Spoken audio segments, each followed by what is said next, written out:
This is car show block. We got it decked. The line bore's all done in it. Need to do the finish on the bores and pin the cam bearings.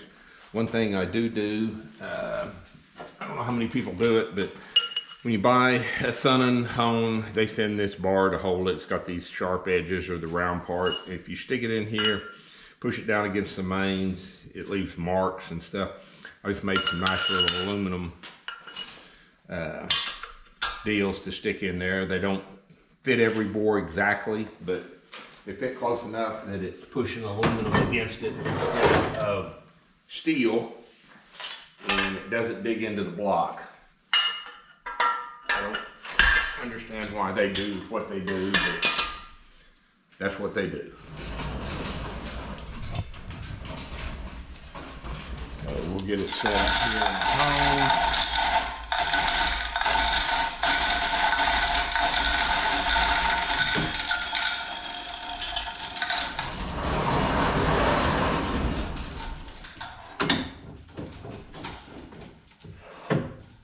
Also, what it does, it helps center the block back and forth this direction on the hone. So when you set your depth and everything, it keeps the block centered up when you're honing it.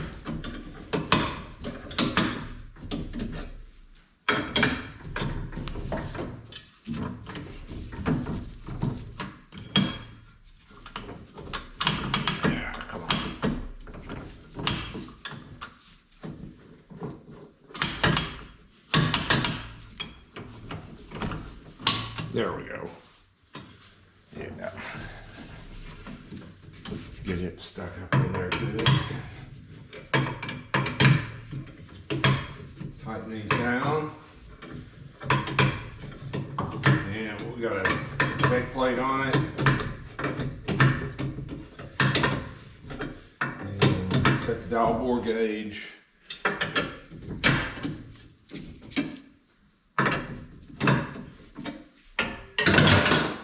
And we will be set to do a finish on the hone. And I'll do the surface finish on it so y'all can see that.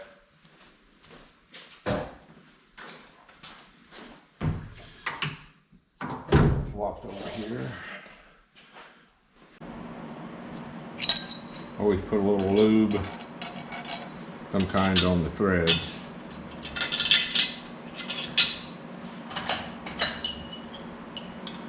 Just to make sure it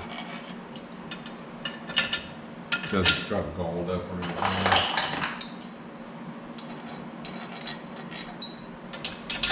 This is one of the blocks that uses for 2 different length studs in it.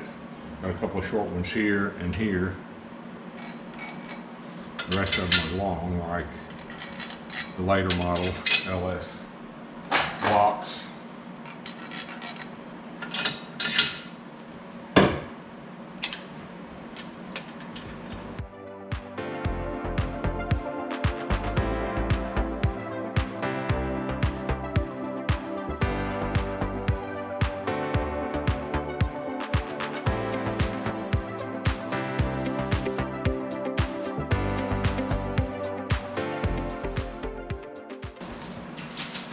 Some people use head gaskets, some people don't. I always use some type of... Okay, I don't know if it died when I was putting the battery anyway, when I was putting the studs in or not. But anyway, get some lube on it here.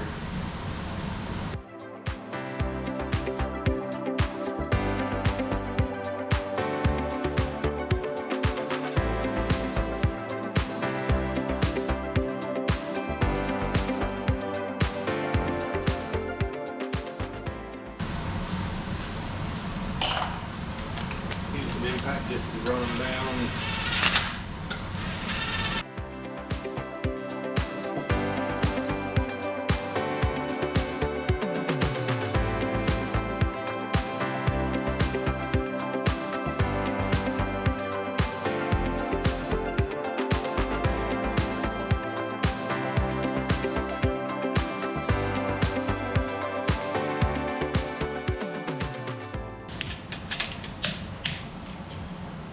All right, I got set up at the deck plate, get my dial bore gauge set for the piston size, and we'll hone it to size.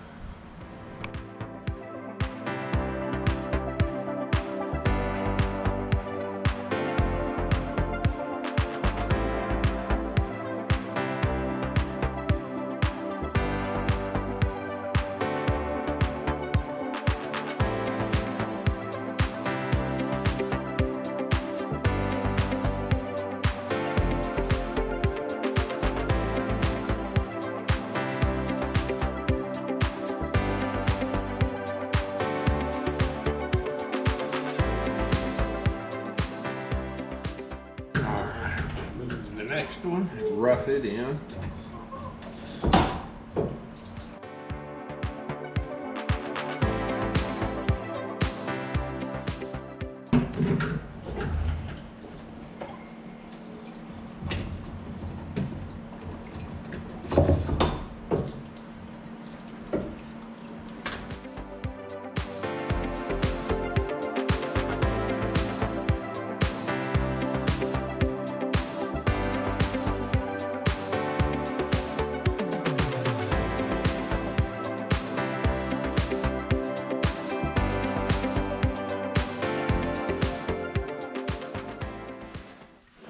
Okay, I've got them rough honed in. Gonna check the finish.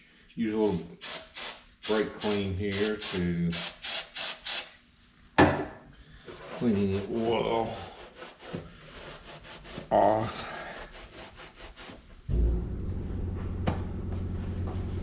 And then built a little holder, put a little rubber cap on it so push against the cylinder wall easier, not scratch it or anything.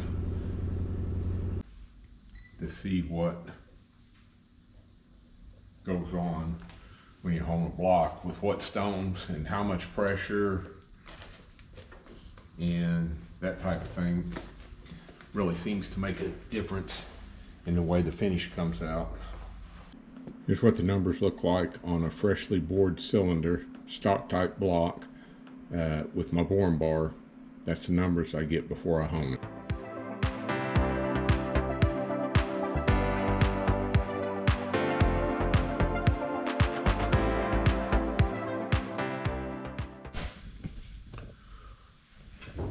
Thought I'd give people a little information on the CV616 as far as you've got pulleys up here that you can adjust your speed and your feed with.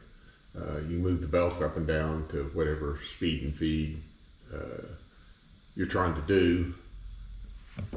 Underneath here you have a knob and there's numbers here with a little slot you can move. That adjusts the speed of the feed out. On the other side we have a little scale here. You can adjust your stroke number. And then on the panel here we have a time meter, we have a dwell meter, how many times we want it to dwell at the bottom, and then a switch to change back and forth. And that's pretty much how the CV616 works. We got this handle up here that you set to when you run the stones out where you want it to start at as far as a number, and then you have a pressure percentage here that you use on it, and what you want is this number to stay pretty steady in whatever pressure you start with, and that's pretty much how it works. I can't really give you a perfect scenario of how to do this. You just have to, it's trial and error. It's basically what it boils down to. So hopefully that helps. Okay, this is a freshly bored cylinder with no honing done on it. That's the numbers you get. These are the stones that I use most of the time on everything. I start with a 150 grit, I go to a 400 grit, and then I use a plateau. I'll hone out to within about, probably 2 or 3 tenths with the 150s, and then go to the 400s to finish that, and then to the plateaus. That's pretty much kind of a standard deal. It doesn't always work out that way. The things that really make a difference, you have your speed, is how fast the stones are turning. Then the feed, how fast the stones are moving out to the cylinder. The stroke, up and down, how fast it strokes up and down. And then you have the stone pressure. If you take these two right here together, you want your pressure to stay relatively constant, and you adjust that with your feed out. That will keep the stone's pressure on the block pretty well constant, and there's no set numbers I can give you. It's just kind of a trial and error setup. You just have to play with it a little bit. You know, you have the RPK, which I'm sure everybody's familiar with. That's, you know, where I've wiped off the peaks here, and the RVK is how deep the valleys are. That's kind of what goes on there as far as some of that goes. Okay, 2 other things that no one's ever mentioned is the weight oil that you're actually running in the motor. Does it have an effect on what you do for a finish wall finish? That's the question. And another question is ring finish. They measure that at Molly Motorsports in an RZ number, which is peak to valley.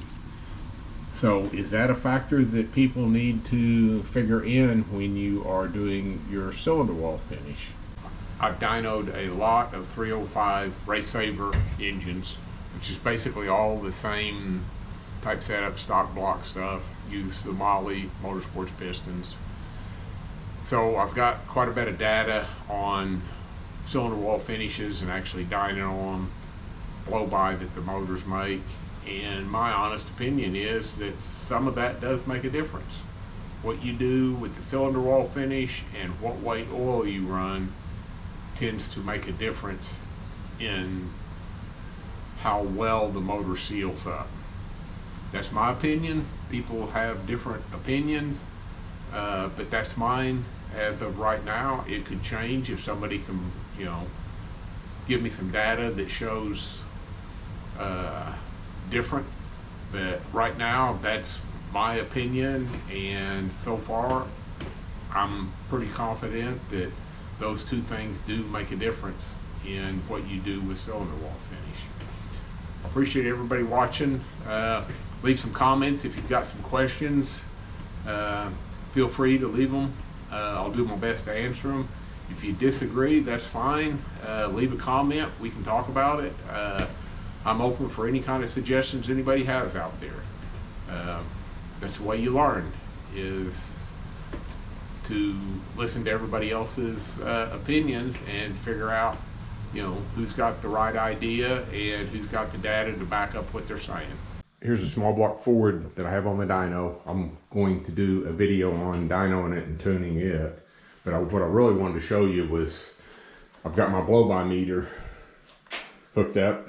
I run 2 number 12s, 1 off each valve cover, and actually put a vacuum pressure gauge in the valve cover so I know what's going on.